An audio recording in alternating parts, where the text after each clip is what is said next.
It's the Open Bedroom Doors Show.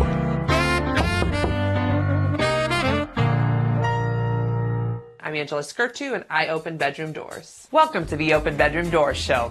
Real talk for real relationships. I'm your host, Angela Skirtu, your friendly neighborhood sex therapist and licensed marriage therapist. And yes, talking about sex is literally my job. I started this show because, let's be real, most of us didn't get sex education. We're out here fumbling through love, intimacy, and awkward bedroom moments with zero guidance and a lot of shame. Time to fix that. Here's what you can expect every episode. Sex positions. We start off hot by judging something wild, weird, or just plain wrong in the media or culture. You'll laugh, you'll cringe, you might even learn something. Next, we move to guest interviews. I chat with fascinating folks, sexperts, storytellers, and everyday humans with juicy stories and powerful insights. And then, of course, we have to have a happy ending. Yep, we finish strong. I answer real questions from real people about sex, relationships, and all the stuff you're too afraid to ask your therapist, or anyone else for that matter. But I'm here, so ask away. If you're ready to laugh, learn, and finally talk about the stuff no one ever taught us, hit play. Let's open that bedroom door, shall we? This is a segment on the show that I like to call Sex Positions, where I judge a unique topic about sexual health that you might find in the media. Today's sex position is about AI and ChatGPT. So the new surprising sex trend on the rise is that people are using ChatGPT for their health-related questions. That is in March 25th in New York Post. So interesting. So just remember, I only judge you because I love you. But I'm not against it. I mean, to be fair, I don't use ChatGPT, but I do Google a lot of stuff because the reality is there's only so much you can know in this world, right? So I've been doing sex and couples therapy for almost 20 years.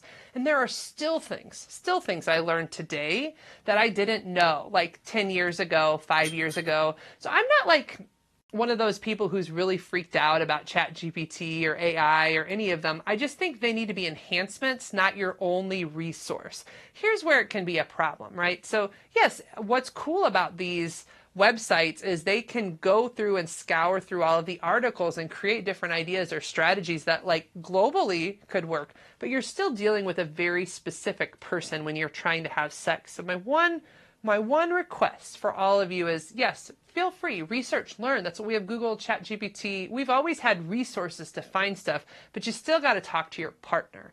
If you're not talking to your partner about sex and what they want and what they like and what will be good for them, then you could be getting the answers for the wrong person, because ChatGPT can't tell you about your specific partner. Here's an example. Say you look up clitoral stimulation. Well, guess what? Every woman's body and clitoris is different in what she likes and how she likes it and what she doesn't like, right? So if you're not having this conversation with your partner about what she likes, what she's okay with, then you could have just ChatGPT'd something that she's not going to even do. So not against it. I think actually these tools are really cool and can be very helpful in a lot of ways, but we need to see them as enhancements. Kind of like sex toys, right? Sex toys don't replace your partner, but they are an enhancement to take things to the next level, a whole nother level. That's what I want for you. We are always looking for sponsors, so if you are interested in sponsoring the next sex position, please reach out at openbedroomdoors.com and submit a contact form. We'll even let you pick the position. Want to spice up your sex life? Then be sure to pick up a copy of my new book, From No to Yes Sex. Tired of routine sex? Feeling more like roommates than lovers? Wondering where the passion went or if it was ever really there? You're not alone. And guess what? You don't have to settle for a sex life that's just meh. Better sex doesn't start in the bedroom. It starts in your head. And from no to yes sex, I'll help you break free from shame, outdated beliefs, and unspoken frustrations that have been keeping you stuck. When you change the way you think about sex, you change the way you show up for sex. And that's where the magic happens. This book will help you understand why you're not getting the sex you crave, rewire negative thoughts about sex, your body, and desire, and finally, learn how to communicate what you actually want in bed. You'll stop treating sex like an obligation and start wanting it again.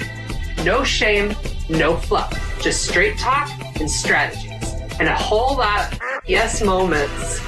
Yeah! This is the first book in my Open Bedroom Doors book series, where we strip away the awkwardness and build a foundation for lasting passion. Whether you're in a long-term relationship that's lost its fire or just tired of going through the emotions, this book is your invitation to transform your love life one thought at a time. Don't wait. Order now. Hello, everyone. I'm Angela Skirtu. I am a licensed marriage and couples therapist, and I'm also a certified sex therapist. And I have with me Vee Mindful. Vee, will you tell them a little about yourself? Sure, absolutely. So, I do go by Vee Mindful. I'm a relationship coach. I started getting into more like intimacy and love type because relationships, I feel like they are such a huge topic. Just like if I say I'm studying IT, but it's like, well, what type of IT? Because IT is huge, So, as I was putting out more content, I noticed that I just, people were more so resonating with like the love and the intimacy. Like, how can we maintain the intimacy in our relationship? So my typical client is the more mature crowd. So I feel like 45 and over or 50 and over, just because, I feel like the kids, and I call them kids because they my kids' age, So I feel like the younger folks, the dating is a little different for 20, 25 years old. So let's jump right into the topic. Vee, you talk about dating after divorce. Tell me, what are some of the things that people struggle with when they're first dating after divorce? First, get back out there. The thing is, as we get older, we get more set in our ways. And then let's say you were in a marriage for a very long time, right? It don't even have to be a very long time. Let's say you were married for at least 10 years, right? You got used to that other person. And the thought of getting used to somebody new, it doesn't thrill anybody. The thought of getting back outside doesn't thrill people, right? We just kind of want to just jump from, okay, I'm single now. Can we just start going to Home Depot and picking out paint colors together? Like, people don't want to do the dating part. People don't want to meet people. People don't want to get out here and go on multiple dates. People just don't want to do that. Home Depot is a date.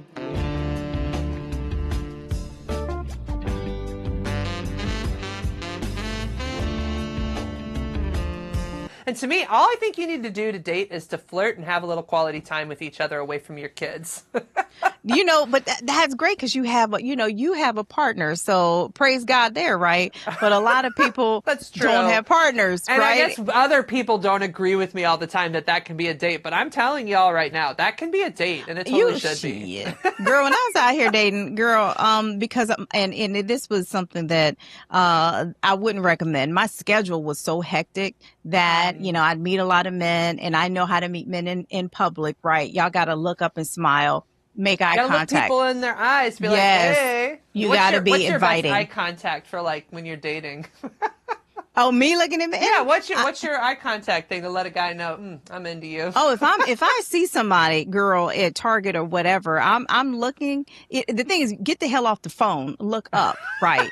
Get off the phone. True. Look up, and I'll just look, and I'll do a little slight smile, and then I'll just, and I just want you all to hear this. Vee is picking people up at the grocery store here, right? I have. You'd be. I love it. Girl, I don't even want to tell you. I done picked up men, girl. I mean, not that and it hasn't been intentionally. I mean, it just one day, the guy and he and I were sharing a lane because they had to move the little kids in the swimming pool, and he had to come into my lane, and he was like, "You have very inviting eyes," and I was like, "Okay, boo." Like, well, I'm in my swimsuit too, so you know what the package looks like. No, look, I had on that big ass ugly swimming cap, and it's a huge one. I had the big one on, so I looked like I had a big balloon on my head. So you can even pick someone up with a swim cap. It's all about your attitude. It's your attitude and it's your energy.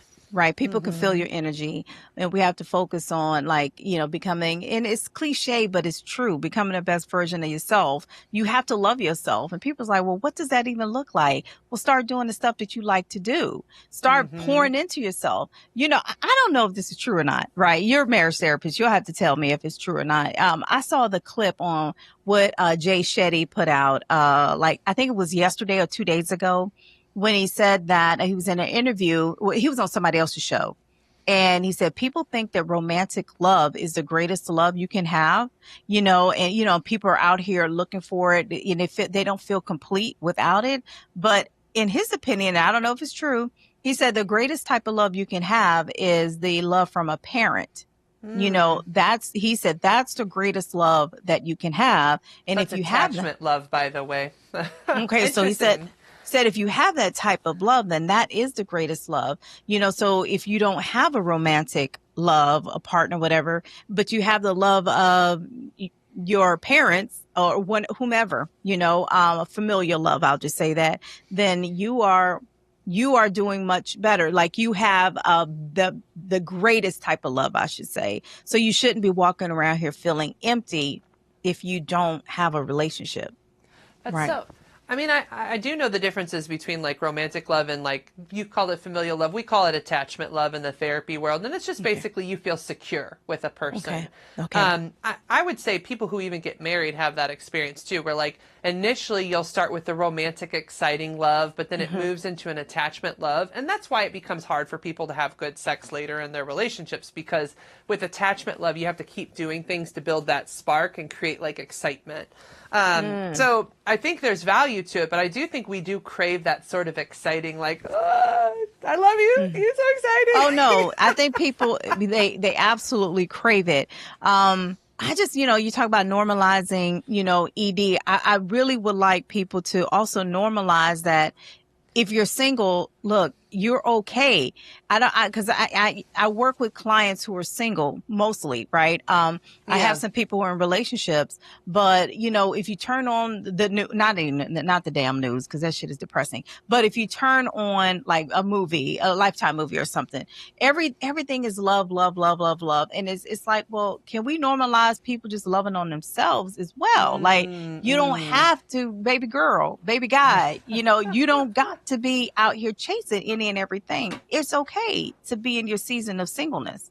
Well, what's interesting about that, Vee, is you were saying earlier when you're talking about, like, how you put yourself out there, right? Like, love on yourself is how you put yourself out there, I think, in such a way that, like, draws people in, because you're just such a happy, like, quality person that, like, you were in the pool and you were just, like, living your life, being your single self, and, like, some guy was like, who is this person with this cool energy? So, like, it naturally draws people to you when you're just in your heart of your passion of, like, I'm just doing me and I love myself. Or what are you seeing there? Because, like, you're in the dating world more, so that's kind of cool. Like, what do you see when people just, like, deeply dive into just being themselves?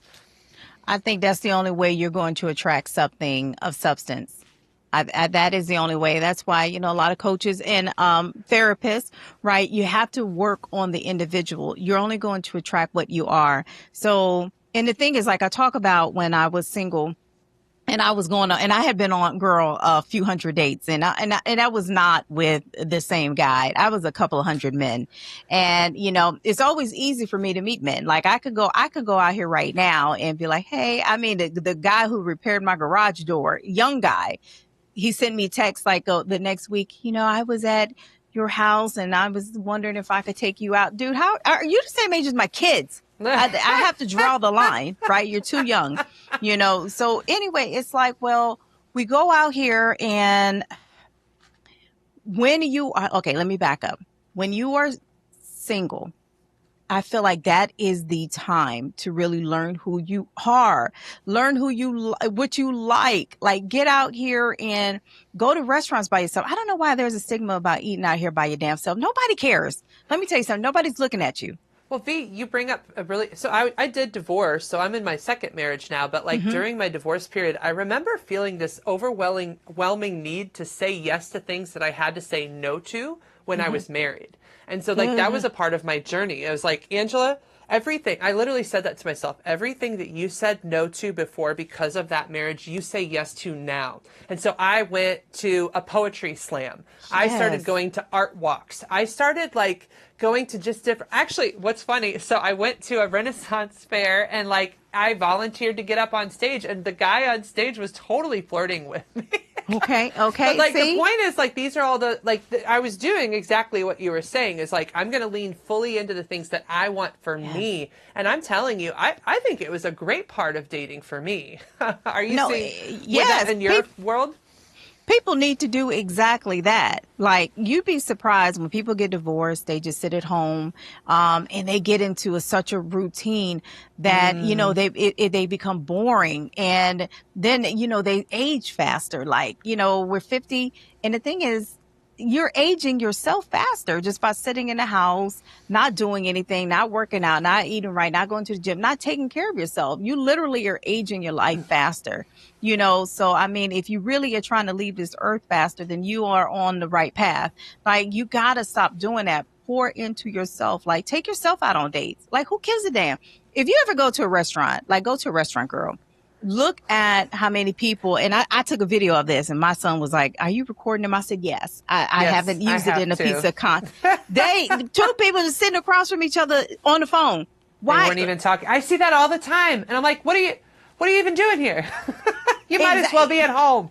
That's why I'm like, people, don't be scared to go out here by yourself. Nobody's even paying you any attention. Nobody cares. Well, and V, you keep saying it, but I want to really reiterate it. Get off your phone. Get off. Like, you are not living. I have a daughter. She's 10. And I tell her, yesterday we had no phones and no tablets. And I told her, Olivia, living is in life.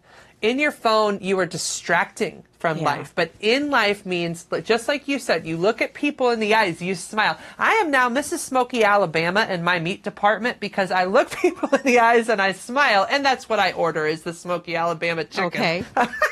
But the point is, like, you make connections. And I know I'm not dating the people in my meat department, but that's how friendly I got used to being. I know. There's Miss Smokey Alabama. Well, here's the thing. Like, I had to actually learn how to just turn it off. Right, because you go out here and smile at people, and men aren't that hard to figure out. I think women, we make it much harder to figure out. Men, they're not that. They're pretty damn simple. I feel like men are pretty simple creatures, right? You talk. I mean, to get one to ask you out, right? It's not that difficult. I mean, just look inviting, be approachable, stop the resting bitch face. Like, look up, be inviting. I mean, it doesn't take much to make eye contact and just smile a little bit to them. I will say I agree and I disagree, but that's okay. I'll do it respectfully. Go ahead. The more that I've learned about men, I don't think they're as simple as we make them out to be. I do think, yes, like, when you're smiling and approachable, it is easier to date a man than you think. Mm-hmm. But I've been talking with a lot of men, and like, especially in their long-term relationships, they do want more than just sex. They do want a relationship. They want to talk to you. They also have needs and boundaries. And so I think men have just as many needs as women. I think they just show up differently. But to be fair, yes, if you are a woman out on the prowl, literally look at them, smile, talk to them. It doesn't even have to be like a big conversation. It can just be a, hey, what you doing today? And like, that would be enough. I'm curious, what advice would you give for men? Because you're talking like if it was women listeners, but I actually have a very high male listenership of my show. Me too. So if I know, because men want to know about us. It's because women actually aren't as seeking of this advice as men. Men want to know, how do I date? How do I put themselves out there? So like, what would you tell a man for dating so that because they feel like we're just this complex enigma of puzzles? And being as I'm a mom to 3 sons and they're all grown, I know it's not easy. And I have 2 nephews, so it's 5 boys in our family. Then I have 2 grandsons. So we're a family full of young men.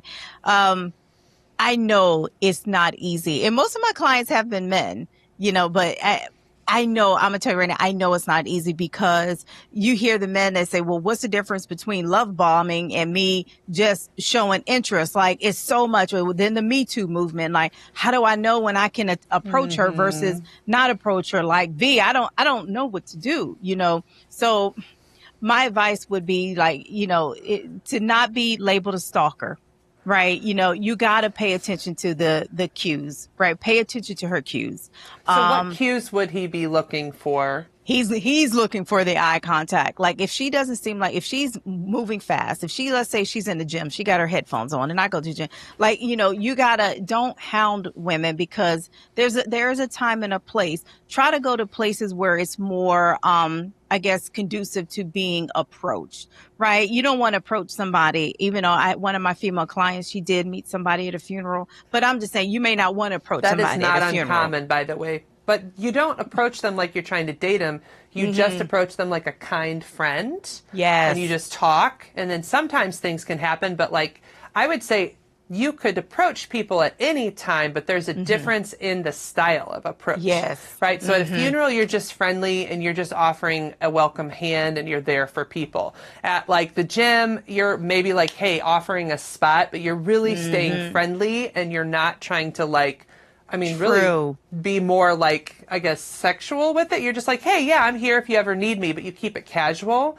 Yes. I would say there are other spaces where you can be a little more flirty, but I honestly, I feel like the friendly start is a really great way to meet most people. I don't know. What are you thinking?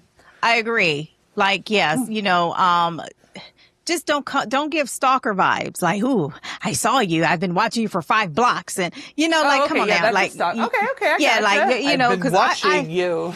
I've had that. I've had that before. And it was creepy. It was very creepy. He followed me throughout Target, and I didn't realize that. And then when I was loading the groceries into my car, there he was standing there at my car, and was like, hi, and I was like, dude, so I drove around, because I didn't know if he was following me, right? I drove around for a while, but yeah, just be friendly. Where can they find you? You can find me, I would say, if you want to hear more about the Sex After 50 talk, I have several videos on YouTube where I talk about all those topics. So Vee Mindful on YouTube. All right. Thank you, Vee, so much for joining me. Thank you for having me. That's too spicy. Well, guys, on the Open Bedroom Doors show, we often have content that's a little too spicy for your typical social media platform. So, for those of you who are like, I love everything Angela skirts you and I want to know all the spicy details, we actually have a space where we put the uncut shows, and it is at patreon.com/openbedroomdoors. So you can subscribe to that channel and get all the behind the scenes, all that spicy stuff that I wasn't able to put in the show. That's too spicy. So I hope you can join me at patreon.com/openbedroomdoors. Keep in mind, that is how you support me. So it is a subscription channel where you have to pay to subscribe, but you are becoming a supporter of me and putting out this awesome content as a result. So please join me for those spicy, spicy things. On every show, I like to answer one of my audience questions, and I always have my BDSM bears with me. Barry Bonds, Consent Cub, thank you for joining me. Thank you for having us. They're here for the fun. And if you ever have a question, please submit them in the comments below, or please submit a contact form at my website, openbedroomdoors.com. So today's question is an interesting one that keeps showing up, and it says, how do I know if my vagina smells? I am so pissed off about this one. Like, first of all, vaginas have a smell, but that doesn't mean they smell, right? So, like, that particular connotation, it's like, so you'll see all these deodorants. Like, now there's body deodorants for everything. You can spray everything down so that nothing smells like anything. Vaginas are supposed to smell. They're supposed to have a smell, and it's feminine. It's your smell. Like, if you think of it like just a DNA or a pheromone smell, it's nice. Actually, usually your partner is kind of excited about that smell. It's what makes you you. So like, I feel like trying to tamp down that smell is almost like ruining your personality or who you are as a sexual smelling person. Like, everybody has smells. Like, even me, like, I can smell my bits, right? Like, I have a smell, and it's the smell of who I am. Now, I'm not saying there aren't times when a vagina does start to smell. Like, all right, you first just get to know what your basic smell is, and you've got to learn to just accept that, like, hey, that's a beautiful, normal part of who you are. Are you showering every day? Cool. Then that's what you need to do. Like, practice basic hygiene, but please don't try and take away every potential smell you have. Like, get to know your basic smell. If that smell changes from its regular day to day, there can be things like a yeast infection or a UTI that you're dealing with. So get to know what your normal smell is, accept it, deeply love it for what it is, because your partner typically really loves it, by the way. And then over time, if there are shifts, then yeah, there could be medical conditions that need to be addressed. But beyond that, like, vaginas have a smell. They are part of who you are. They're your sexual DNA, and they're beautiful. Well, that's a wrap on this episode of the Open Bedroom Doors Show. Real talk for real relationships. If you laughed, learned, or blushed a little, you're welcome. Don't forget to like, subscribe, and share with a friend who needs a little more real talk in their life. Got a burning question about sex, love, or relationships? Check out openbedroomdoors.com and submit a contact form. Your question might just be featured in the future Happy Endings segment. Until next time, keep it honest, keep it sexy, and most of all, keep those bedroom doors open. Good night and have a sexy tomorrow.